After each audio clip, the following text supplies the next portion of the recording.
let's estimate what is the success probability for a payment of a certain size to be successful on the channel, and then select the route from me to Andreas that has the highest probability to settle.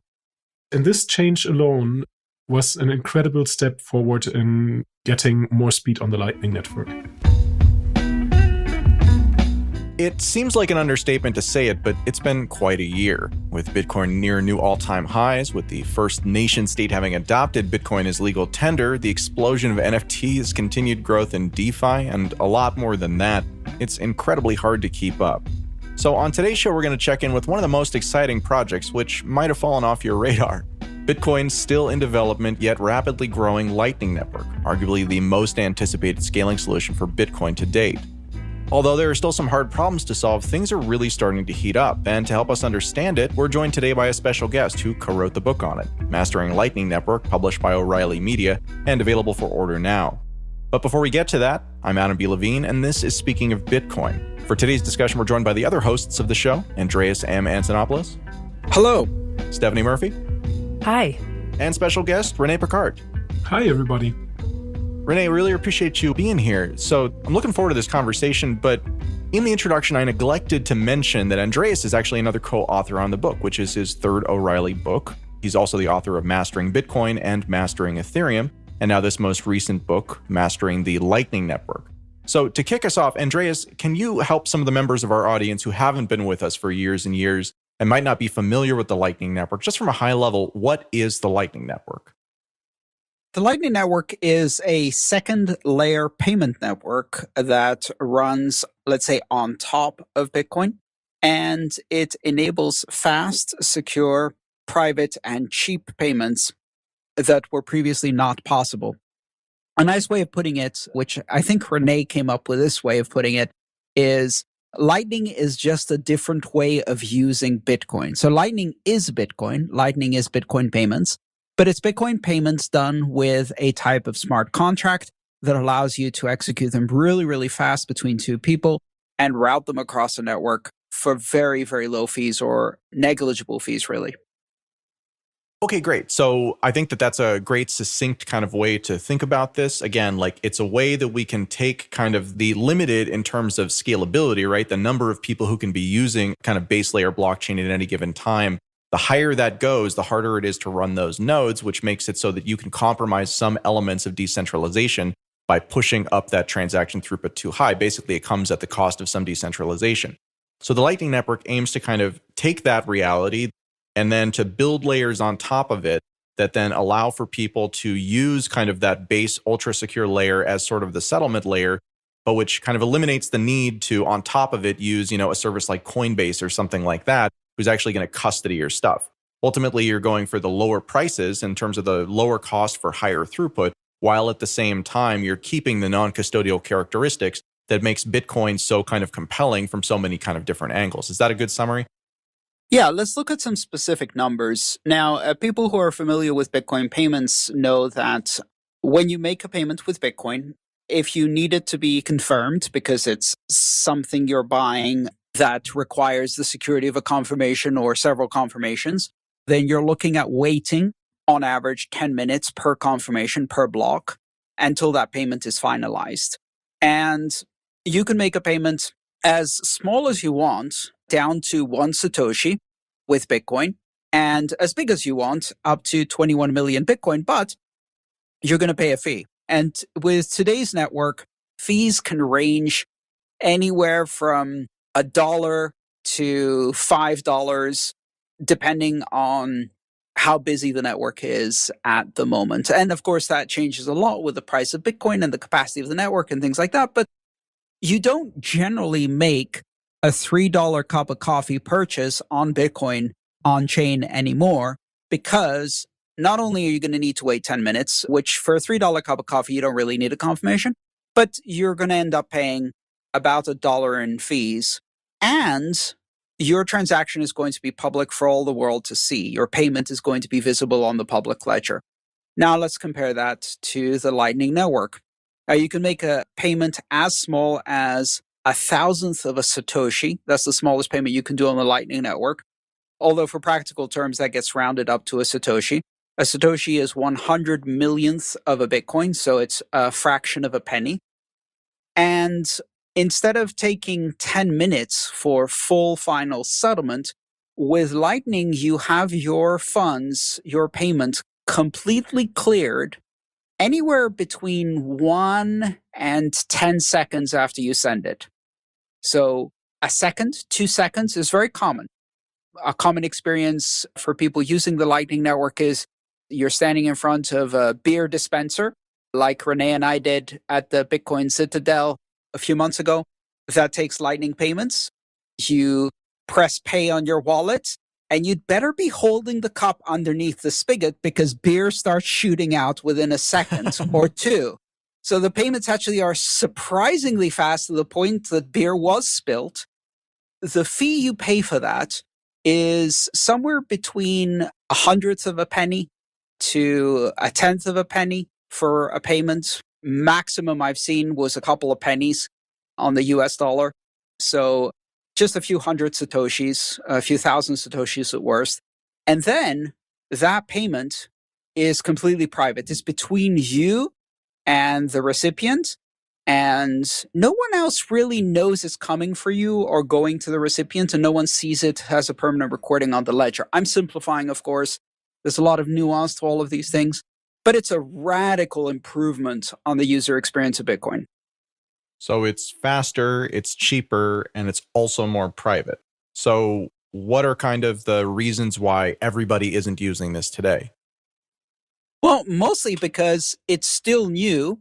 You need a special wallet to use it, and the wallet interfaces were really quite clunky. The other thing is that until now, routing your payment across the network is sometimes challenging, but that's one of the things that Rene is here to talk about today, which is a way of making payments even more fast and effective with an invention of his called Pickhardt payments. So we'll talk about kind of some of the challenges of the Lightning Network, as well as some of the solutions and how it's very rapidly evolving. You got to remember, this is new. It's still a bit clunky.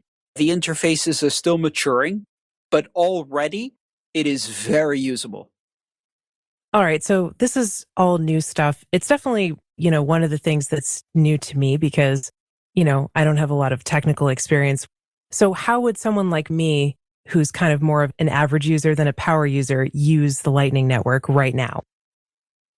I would say the first thing would be to get a wallet. Rene, which one would you pick? I would pick anyone. I mean, I run my own nodes, so that's probably not the suggestion that I would make to Stephanie. I guess for the casual user, there is a lot of either custodial wallets that run out of the box or semi-custodial solutions that work. I think Phoenix Wallet usually is a good choice for Android users. I think they're coming out with an iPhone version. I'm not sure if it's out yet. Yeah, I would say Blue Wallet or Phoenix Wallet are great first choices. These are wallets that either do just Lightning or they do both Bitcoin and Lightning, and they're semi-custodial. So you have control of the keys, but they may help you with routing and other facilitated services.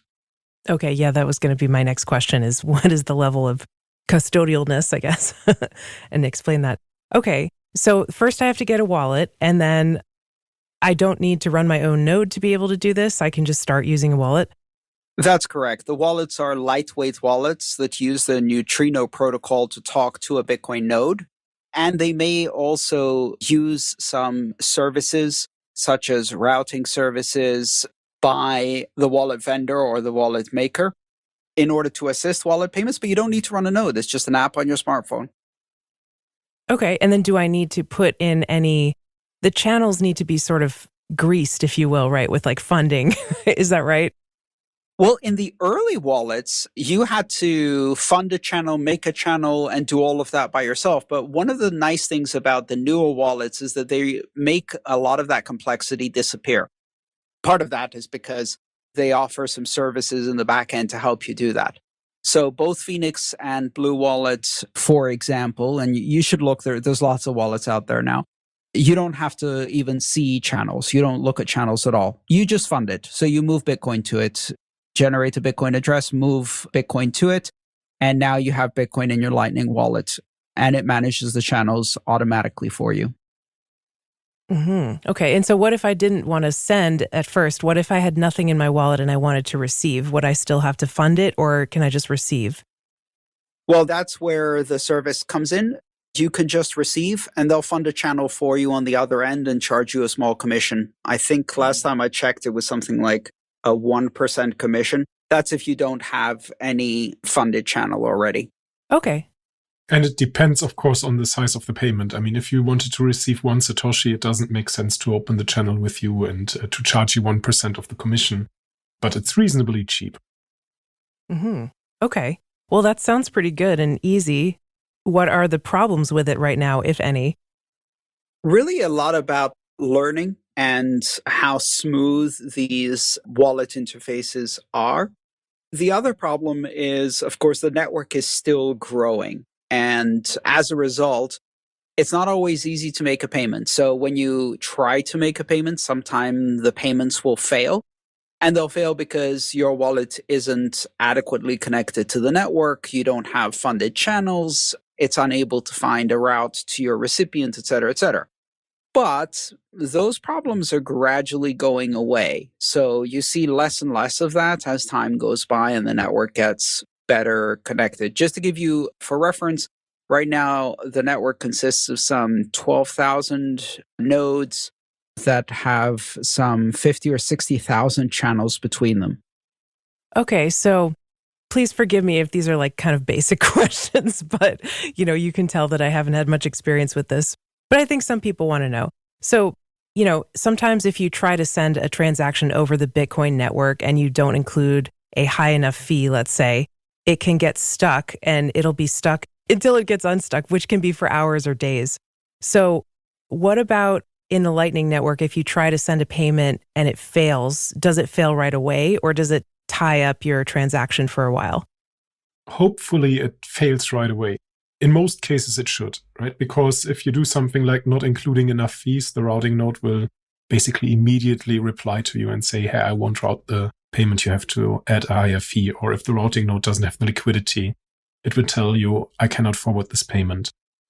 There are situations and circumstances, because it's a decentralized network, where a node is just unresponsive and you just don't get feedback. The time that you might have to wait is much more limited than Bitcoin, because in Bitcoin, I think I heard cases where people literally waited for 3 months until the mempool cleared. This cannot happen in Lightning, but you might have to wait quite a bit. Okay, well, that sounds better. That it should fail right away instead of waiting potentially up to 3 months. Okay. I think one of the interesting things about the Lightning Network is that it opens up all of these new application possibilities that happen because you're kind of exploring this new dimension of time and space. So in terms of space, the size of the transaction is so small that you can effectively do transactions that are infinitesimal amounts. So you could pay, let's say, a tenth of a penny, which is an amount for which there is no even copper coin in the United States, right? You can't buy anything for that kind of money. So we've seen applications, for example, where people have to pay that kind of amount to post a message in a forum, to participate in a chat. So then it becomes purely an anti-spam mechanism. You can't sock pop it and spam the forum, because while for the average person, a tenth of a penny to post a message is nothing, if you wanted to do it at scale, then it's not nothing, it's something. And so it becomes an anti-spam measure. Or you could use it to play a very, very simple game where you could have tiny Lightning payments as part of the game. So it opens up these possibilities with micropayments, not just micropayments for content, micropayments for gaming, but also micropayments for various applications and services that you wouldn't really consider payable, where it becomes almost like a spam control measure. Yeah, to me, it almost sounds like an improvement in every way. Like, why would you not use this? Except that the usability maybe isn't quite there yet for someone like me who doesn't have a lot of experience. No, I fully agree. That's the question I've been asking myself. Why would you not use this? That should be the slogan of the Lightning Network. The Lightning Network. Why not use it? So the onboarding might be a little bit rough. But other than that, once you are just out paying, I think the people in El Salvador right now where, they had this Adopting Bitcoin conference, I think most people paid a lot of things just with Lightning Network all the time. And I basically didn't hear anybody complaining that it wouldn't work for regular payments like doing a cab or buying coffee, buying a meal, even paying the hotel. Conference tickets could only be bought with a Lightning Network. And these things, this is how money should work. You see somebody, you want to pay them, they show you a QR code, you hit pay, and a couple seconds later, the payment is settled. Everybody's happy. It's just incredible. And the more widespread it is used and the more people that use it densely in a specific environment, the more usable it becomes. So where in Bitcoin, if everybody tries to jump on the network at the same time, it all goes to shit.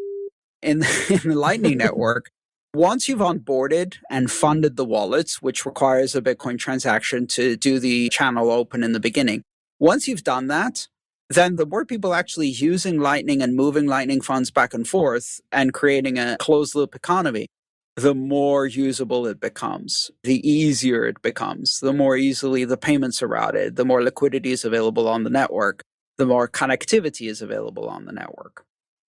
So we've been talking about the Lightning Network for a long time. I think I first heard about it in 2016, which is 5 coming up on 6 years ago, which doesn't feel like it was that long ago on the one hand. And also, it feels like we've been waiting kind of a long time for this thing to roll into reality in a way that's as impactful as the sort of technology of Bitcoin and cryptocurrency broadly that sort of underlies it. One question that I have is, in the past, I feel like we've talked about this and it's been like, well, the network isn't ready for it. Not the Lightning Network, but the Bitcoin network. The Bitcoin protocol needed to have upgrades that were made to it that would then make it so that we could really kind of see the full vision for Lightning roll out. Now, I think, and correct me if I'm wrong here, that there were some pretty significant elements of that came into play with the recent Taproot upgrade over the summer, notably Schnorr signatures. But am I correct about that? And I guess where I want to go with this question is, on the one hand, what have we accomplished already, right? Like what upgrades have come to Bitcoin that have resolved some of those issues we've talked about in the past? And on the other hand, is there anything else that we're waiting for? Are we waiting for the next generation Taproot? Or is it really just kind of an implementation, and maturation, right? As these improvements sort of propagate out to the network, as new wallets are built. So that's kind of what it is. Like talk about where we've come from and where we're going from a technology standpoint, please. So I guess the most important upgrade that happened to the Bitcoin network was the SegWit upgrade. Because without going into the technical details, it would just not have been secure to open a channel if we didn't have the SegWit upgrade. So basically, we couldn't really bootstrap the Lightning Network without it. And then you mentioned the Taproot and Schnorr signatures upgrade, and that's a great one because it enables us to have a much cleaner way of routing payments and of delivering payments with more privacy, with a technique that is called PTLCs, that stands for Point Time Lock Contract, in contrast to the HTLCs that we're currently using, the hash time lock contracts. So this is really great, and everybody who is a Lightning developer is really excited about this because things are just getting a little bit easier for us once we have implemented it. But right now, Lightning developers are actually really struggling and discussing how to use this Bitcoin upgrade to actually implement that stuff. So the concepts are out. Everybody knows how to do this on principle, but we haven't spec'd it out yet. One of the discussions on that particular point is what do we do first? And I think the recent conference where you participated, Rene, correct me if I'm wrong, from what I read in the transcript and notes, a lot of the debate was, do we do it all in a big bang upgrade where a whole bunch of things get upgraded at the same time? Or does this get rolled out incrementally with smaller changes that can be absorbed more readily by the network? That was kind of the essence of the debate. Yeah, that was a huge part of the debate because one thing that is problematic with this upgrade is that as of now, PTLCs and HTLCs are not compatible in routing. So if you want to send a payment along a route, either every channel supports PTLCs or every channel supports HTLCs, but you cannot mix them. So you really have to think about how to upgrade this, how to make this backwards compatible. And these are just engineering challenges. I wanted to also mention with respect to future Bitcoin upgrades, there is actually a lot of Bitcoin development right now being driven by the necessity of Lightning Network. A lot is related to fees and how the mempool is being managed. But there is another consensus level upgrade that the Lightning developers are wishing for, which is the AnyPref out upgrade, or previously known as Zcash no input, which would allow us to have the L2 payment channels, which is a new channel design that is much cleaner than the current payment channel design and would allow us to not have this penalty that if something goes wrong, we lose our Bitcoins on the Lightning Network, which is one of the downsides that some people might have experienced in the past. Let's be more clear. If something goes wrong, the person who tried to cheat most likely loses their Bitcoin, which is the penalty mechanism. So within a payment channel, in order to ensure that someone can't cheat in the payment channel, there is a penalty mechanism. So if they try to cheat, you can publish a penalty transaction and take the entire balance of the channel. That's how it currently works. A cleaner mechanism would be that you simply don't let them cheat in the first place. More of a can't cheat rather than cheat and you'll get punished. And that's what L2 would enable. And the problem with this cheating is that a lot of this cheating doesn't happen on purpose because somebody wants to try to cheat, but just because the software is so new, so software might sometimes by accident be incompatible to each other in certain situations that developers haven't seen. And then this is considered to be a cheating attempt and stuff can go horribly wrong. I don't want to spread fear. A lot of these bugs nowadays are completely fixed, but I remember in 2018, it happened to not only me, but also a few friends. And yeah. Well, back then it was #reckless to use the Lightning Network, and it was part of the design. In fact, that's actually one of the things that I like about the Lightning Network is that innovation on the Lightning Network moves at a much higher speed than in Bitcoin. And that's because the Lightning Network is effectively decoupled from the consensus layer in such a way that you don't need lockstep consensus and interoperability between all of the clients. You don't need them to have identical consensus implementations. They need to be interoperable. And that allows one client to implement a new feature without anybody else implementing it. Kind of incremental improvements, decentralized innovation, opt-in capabilities. And that's created quite a lot of competition between the various Lightning clients and node implementations. Unlike in Bitcoin, where 98% of all nodes are run Bitcoin Core, on the Lightning Network, there's diversity. There's 3 very actively developed clients, node software. One called LND, the Lightning Network Daemon, developed by Lightning Labs. One called C Lightning, written in the C language by Blockstream. And one called Eclair, written in Java, or Scala rather, by a French company called Async. So there's really quite a lot of competition. And as a result, there's quite a lot of innovation and things move very, very, very fast in this space. And just to add for completeness, these are only the OGs. There's also the Electrum wallet written in Python that nowadays has a Lightning implementation. There's Rust Lightning, which I think nowadays is called LDK. There was a very early implementation by a Japanese group called Patargamen, I think. And then there is basically forks of other implementations. So there's actually a lot of people playing around with it. How does that landscape compare against the landscape of Bitcoin clients? It feels to me like the Lightning Network ecosystem that you just described there in terms of like interpretations of the protocol is actually more than we have in Bitcoin, at least that I'm familiar with. I can think of 3 or 4 off the top of my head, but that's pretty much it. And obviously Bitcoin's been around for as long as any cryptocurrency has been around since it was the first. So I mean, like, how would you compare the 2 ecosystems outside of the fact that Lightning is clearly moving faster? Honestly, I would say that, and this is going to irk some people, but I'm going to say it anyway, the development culture and pace of development, the willingness to take risks, the degree of competition, the degree of diversity is much more similar to Ethereum than it is to Bitcoin. The Bitcoin core protocol is conservative by its very nature. It has to be.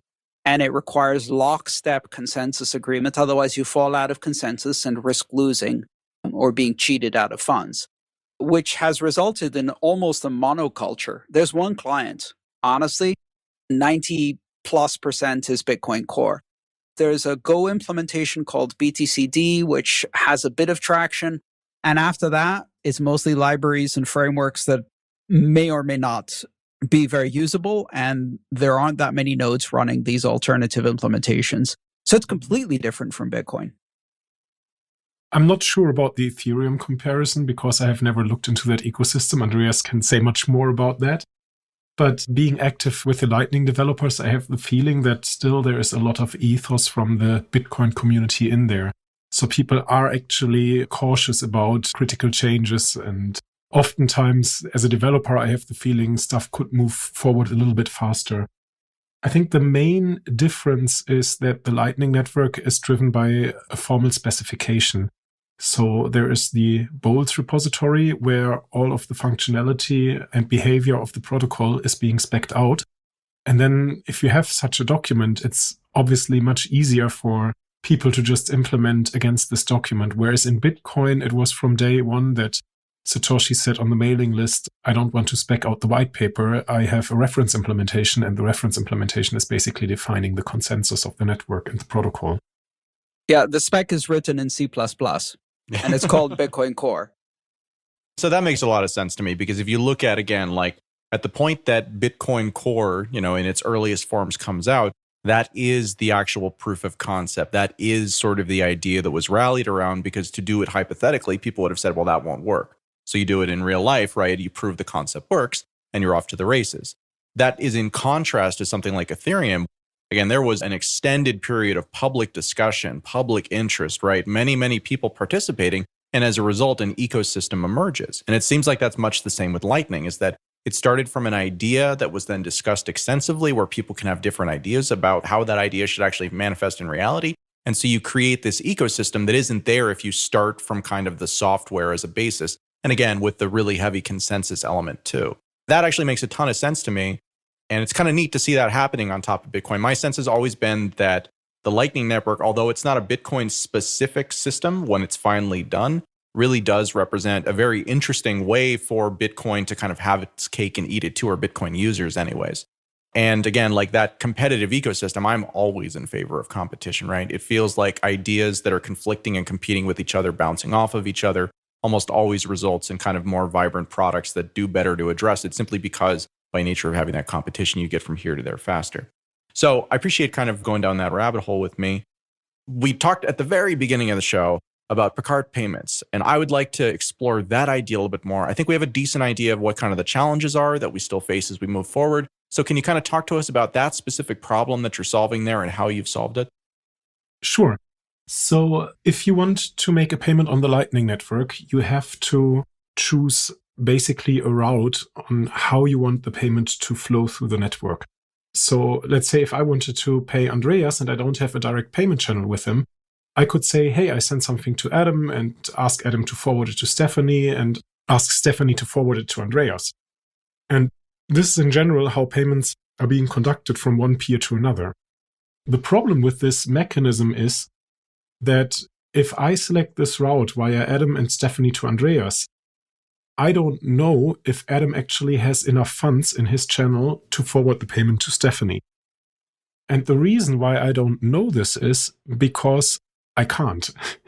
Often privacy is given as the main reason, like we want to protect the privacy of the funds in the channels. But there is a much more important, well, I'm not sure if it's much more important, but a much more severe technical reason. And that is, if I were to know what the channel balance in the Adam and Stephanie channel was, I would have to know it every time the channel updates. And this means I would have to know about every payment that is taking place in the network. And that would have the same poor scaling mechanisms like Bitcoin, where we also broadcast every transaction to every participant. Right? So when we create the Lightning Network in order to scale Bitcoin, we wanted to get rid of this mechanism where we notify everybody about every payment. And for that reason alone, we can't know how the money in a payment channel is actually being distributed. So when I select this route, I don't know if this route is going to be successful or not. That being said, the Lightning Network as a protocol is by design unreliable. Right? I will try to make a payment, it might fail, and then my node software will try another route. just like the internet protocol is by design unreliable. And the term unreliable from an engineering perspective means something different than the plain English understanding. It means that reliability is built at a layer above. And so failed payments are simply retried until they succeed, just like failed IP packets are simply retried at the TCP layer. Yeah, and that makes sense because you can't know which is the correct channel beforehand because you don't know the balance. Exactly. And I just want to reiterate, I am so happy that Andreas is the co-author of our book, because this is literally how the entire writing process went all the time. I was going with some very sophisticated technical detail, like the typical researcher nerd, and Andreas was like, Rene, we need to break this down. Yes, so the problem is I don't know if a channel is going to be usable for my payment or not. And if you, a year ago or 2 years ago, looked at the scientific literature, you would find basically in every single paper about the Lightning Network this problem being described. Right? And every paper would basically say, look, the smaller the payments are, the higher the chances that they succeed. They would always talk about a success rate. And I was the first person to turn this around and say, hey, let's start with the success rate. Let's estimate what is the success probability for a payment of a certain size to be successful on the channel, and then select the route from me to Andreas that has the highest probability to settle. And this change alone was an incredible step forward in getting more speed on the Lightning Network. That's not the full solution about what Pickhardt payments are about, but that's the first very crucial ingredient. And I'm happy to say that C Lightning is the first implementation that implemented this probabilistic pathfinding. There's a blog article written by Christian Decker. I helped them a little bit to evaluate this. And basically, the number of attempts reduced by half, the time to complete also almost reduced by half, and the failure rate also reduced by half. So this is just incredible to see. Before you go on, let me just pick at that for a second. Given that we can't know the balances, what metrics are you using when you are estimating the probability? Yeah, so that's an excellent question. I mean, there's obviously an infinite amount of choices that we could do to estimate a probability. What I did is I actually participated in a research work together with my former co-author Sergey, where we tried to probe the Lightning Network and estimate what is currently in a channel. And from that data that we collected, we realized that the probability distribution is basically uniform distribution. What this means is that if there's a channel that has, let's say, 10 Satoshis in them, every distribution, 0 Satoshi on one side, 10 Satoshi on the other side, or 1 Satoshi on the first peer and 9 Satoshis on the other peer, and so on and so forth, has the same likelihood. And we were very surprised to measure this. We expected that this distribution would look very differently. But for all the experiments that we have done so far, this is actually the distribution that we basically measure. And the nice thing about it is that's very easy to quantify in terms of mathematics, and it's very easy to use this as a cost function in our pathfinding algorithms. Okay, in the example that you gave, you were listing like a hypothetical distribution of 10 Satoshis where, you know, it could go from 0 on one side of the channel and 10 on the other, to 1 on one side and 9 on the other, and so on. But not every channel has 10 Satoshis in it, right? Exactly. Like they have different amounts. So how do you take that into account? So the main assumption here is that in order for a payment to succeed, it must not fail, right? So a payment, well, I mean, I know it's obvious, right? But it's easier to start with a failing case. So for the failing case, a payment will fail if on the channel between Adam and Stephanie, there is not sufficient funds, right? So let's assume Adam and Stephanie, you have a channel of, let's say, 10 Satoshi. And I wanted to send, let's say, 5 Satoshi. If Adam has 0 Satoshi, 1 Satoshi, 2 Satoshi, or 4 Satoshi, these 5 cases, then the payment fails. But in the other 6 cases, where Adam has 5, 6, 7, 8, 9, or 10 Satoshi, the payment does not fail. Right? So basically, when I want to make a 5 Satoshi payment on this 10 Satoshi channel, the likelihood for this payment to be successful is roughly 1/2. I think there's one point that's important to emphasize here, which is We know the initial capacity of the channel because that is created by a Bitcoin on-chain transaction called the funding transaction that is public. Oh. That is how it is announced. So when Adam and Stephanie create a channel together, they fund it and they fund the multi-sig address. So we know what the maximum total capacity of the channel is, which is that initial funding. What we don't know is after that initial event, how is that amount distributed between the two channel partners? So we don't know the split, but we do know the sum. And then the probability we have to calculate is what are the probabilities of different splits within that sum? Mm-hmm. And then the research that you did, Rene, shows that it's basically a flat distribution, that it's equally likely that any distribution occurs. Yes. Okay. And then based on the size of the payment you're sending, you can calculate the probability that it will fail or succeed based on that. Exactly. And one obvious result from this is that the larger a channel is, the higher the success probability is for a payment of a fixed size. And conversely, the larger the payment is, the lower its probability of success on this current Lightning network. Exactly. And this leads to a very interesting side topic, which kind of unveils the second big part of Pickhardt payments. In the last 6 months, a very, very important capability has been enabled on the Lightning Network that changes the game. And that capability is called multi-part payments, MPP. What this allows you to do is take a payment, split it into parts, and send it across multiple paths simultaneously, but atomically, and then have it essentially reassembled on the other side. That changes the Lightning Network from almost a stream network to a packet switch network. And if you combine the research of probabilities with the ability to split things into parts, now you have a different problem, which is what should the parts be? And how do you choose the best paths if you're splitting it into parts? Mm-hmm. Okay, so the flowing word is like really a good word because now you're ending up with a flow that's like drops of water that could then coalesce back into a glass at the end.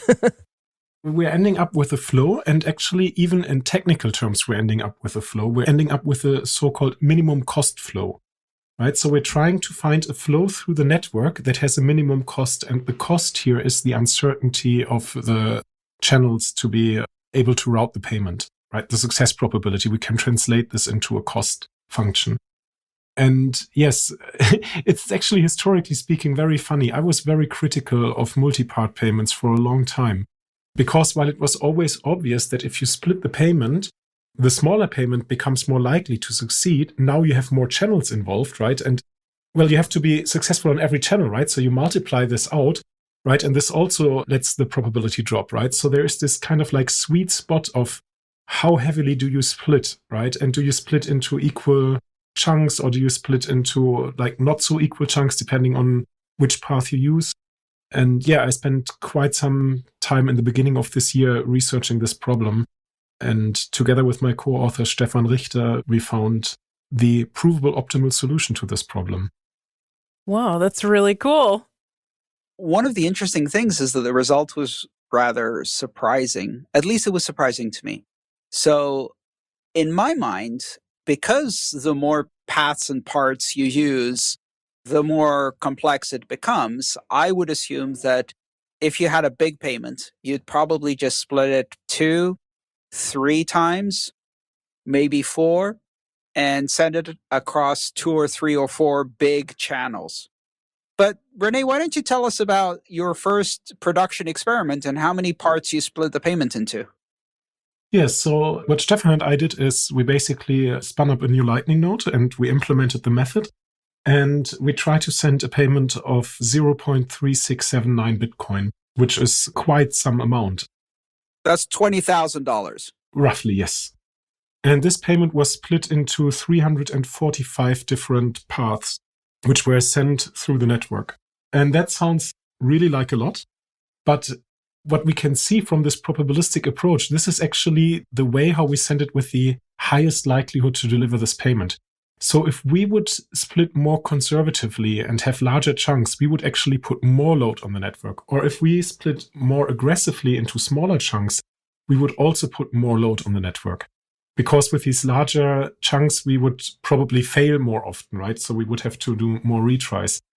And also in this split, we had payments that were just like 10,000 Satoshis, and other payments were of size, I don't know, something like 4.2 million Satoshis, right? So there was this huge range in which we split the payment to optimally deliver it.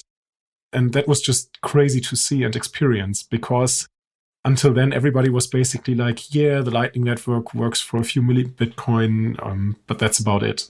It's like for small payments. And we basically showed, no, it's actually possible to use it for large payments. That's a game changer right there. And it's useful to also understand that when you take a big payment and you split it into 300 and some parts, it doesn't mean that you have to succeed on all of them. Because one of the beauties of the multi-part payment is you spray it out. You basically create this mist flow of payments that go out across 300 plus paths. And then you wait. And a few seconds later, you get 70, 80% of them get through. And then 20, 25% of them don't.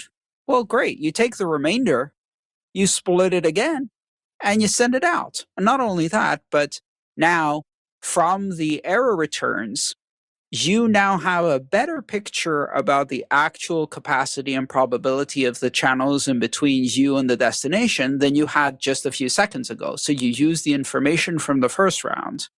Oh, so it's also like a probe to see, like, you get more information through sending the transaction about which channels were successful.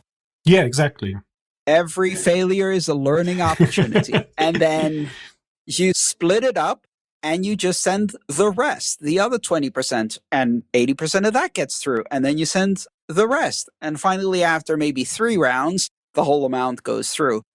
This takes, a few seconds, maybe even a minute. But you just sent 20 grand over the Lightning Network, so a minute is okay. Yeah, I was going to ask, Rene, did you do like time tests for these larger payments? And what did you find there? Like, how long did it take basically to send $20,000 over the Lightning Network? So I think for that payment, it took something like 2 minutes, but we had very poor conditions. Yeah, but it's better than 10 minutes, right? That's true. That's true. So one thing that is problematic is the optimization problem that we have to solve is computationally very heavy. And we just don't have a very efficient implementation of this. There is no open source code for this.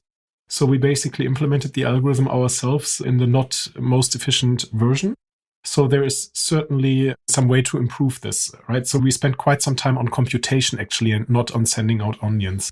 And the other thing is, the Lightning node that we spun up, we just randomly connected to some nodes. So we didn't particularly try to connect to well-connected nodes. So we had 1 or 2 peers that basically had really poor liquidity. We really had to do a lot of retries. Because, as Andreas just explained, we're learning from our prior retries. So this entire thing is basically presented in 2 papers. The first paper is about probabilistic pathfinding that came out in March this year. And there we also explain how we can update our knowledge and use all the information from prior successes or prior failures. And then the second paper is the optimally payment flows, where we only discuss the question about how to split this, right? So all these things together really present the entire system of how to use the Lightning Network in this massive way. Mm-hmm. Are the implications of this requiring a lot of computational power that this wouldn't be something you could do with a smartphone? Is that right? Well, if you wanted to send 20 grand, maybe not. The computational power gets reduced if you want to send a smaller amount. So the computational power grows with the amount. And also this is the classical thing about science, right? What we now have with this mechanism is we know what is the absolute optimal solution, right? And it was great for us to test that the actual optimal solution is really good enough, right? Because the result could also have been that the optimal solution just is not good, right? And then we would know that this entire technology would have been a nice endeavor to program, but it wouldn't solve our problem because, we could prove that this is the most optimal way to do this. So what you usually do now is you do integration where you try to approximate the optimal solution in a much more computational, cheaper way. And maybe you lose a little bit of optimality, but therefore you gain a lot of computational complexity. When Rene talks about reducing optimality, basically what we're saying here is, okay, we now know that we can route this amount with this amount of computation and this amount of time. What if we could get 95% as good a result, but 20 times faster? Exactly. Well, that's a great solution, right? Because it's only 5% less optimal, but it's actually 20 times faster. At that point, you move it to your smartphone, right? It opens a whole different door for you. Just to add, this is exactly what I'm currently working on to figure out what are the good trade-offs here to make. I have a question about privacy. Like, is there any way that this lessens privacy on the Lightning Network? Because there is information that's able to be learned about the channels. And, well, you already know the balance of the channel because it's linked to a blockchain payment, but the distribution of the coins inside the channel, the Satoshis.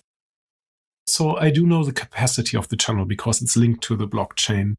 What I learn while doing a payment is for certain channels, what is the minimum balance that they have or the maximum balance that they have.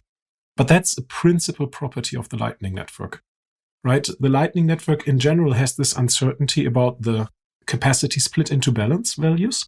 And whenever you made a payment, even with the old system, you were trying a route. And if the route was successful, you would know for sure that now all those nodes had a certain amount of Satoshis on the other side. So from the very beginning of the Lightning Network, the payment process was always based around this trial and error loop where you basically learn some information. The only thing that I propose is that if we already have to learn this information, we learn it in an optimal way, right? So we quantify this information or the information gain properly, we measure the entropy, and then we choose a route where we expect to have the highest information gain, right? Which corresponds usually to the route that has the highest likelihood. So yeah, there is that. But that's a principal thing about the Lightning Network. Every time you make a payment, you learn something about the network.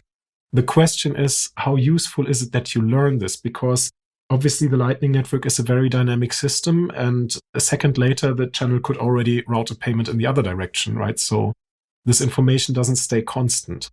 And a certain ground truth, named the capacity of the channel, is something that you already knew on the blockchain. So yeah, but there's certainly privacy implications here. But what I want to emphasize, they are not coming from my mechanism. They were there before. I'm just using that. Yeah, and very importantly, you're not down to the base layer of privacy where everything is on the public ledger. Keep in mind, if you know that money has moved on a channel or that balances have been split in a different way, that still doesn't tell you who sent it and who received it, and whether that payment was a local payment between Adam and Stephanie, or whether it was simply a payment being routed through Adam and Stephanie's nodes by other people and then routed back in the opposite direction. It doesn't tell you anything about where the payment came from or where it's going, who's paying who.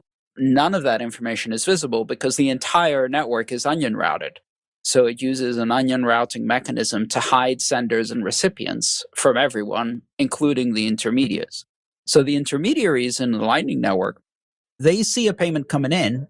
They don't know if that payment is coming from the person who they received it from or someone else sending on behalf. And when they send it out, they just know the next hop. And they don't know how long the path is or where they are on the path. Let's make this more concrete, Andreas, right? I suggested initially to make the payment via Adam to Stephanie to Andreas. So if Stephanie receives the payment from Adam, Stephanie doesn't know it's actually from me. Whereas when Adam moves the payment forward to Stephanie, Adam doesn't know that this payment is actually for Andreas. And when Stephanie sends it to me, Stephanie doesn't know if I'm the final recipient or simply another link in the chain, and I'm just going to forward it to someone else. You have no idea how long this path is. You have no idea where you are on this path. You have no idea if this is the entire payment or just a part of a payment. So really, you learn very little even about the payments you yourself are transporting, or your node is transporting, whether or not you know the balances. Well, folks, that is all the time that we have for this episode of Speaking of Bitcoin. A big thanks to Rene Pickhardt for speaking with us today about the Lightning Network. We look forward to having you back on as this continues to develop. Yes, so I'm really happy that you invited me to the show. It was really a pleasure talking with you folks about it. And I want to use the opportunity to thank all the people who have supported my work this year. Because, as you know, I have tried to stay an independent researcher. I open sourced these results, even though there was a high commercial interest in them. And it's just amazing to see how generous the Bitcoin community was. I think there was 1.5 Bitcoins coming to my fundraiser. So I have quite some possibilities now in the next months to continue working on this. And in this sense, also thanks to Andreas and Peter, who made 2 very large donations. And this is really just great. So shout out to everybody who is supporting this work. Thank you very much. Today's show featured Stephanie Murphy, Andreas M. Antonopoulos, and myself, Adam B. Levine.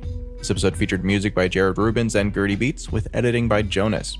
If you have any questions or comments, send us an email at adam@speakingofbitcoin.show, and we'll be back next week with another episode of Speaking of Bitcoin.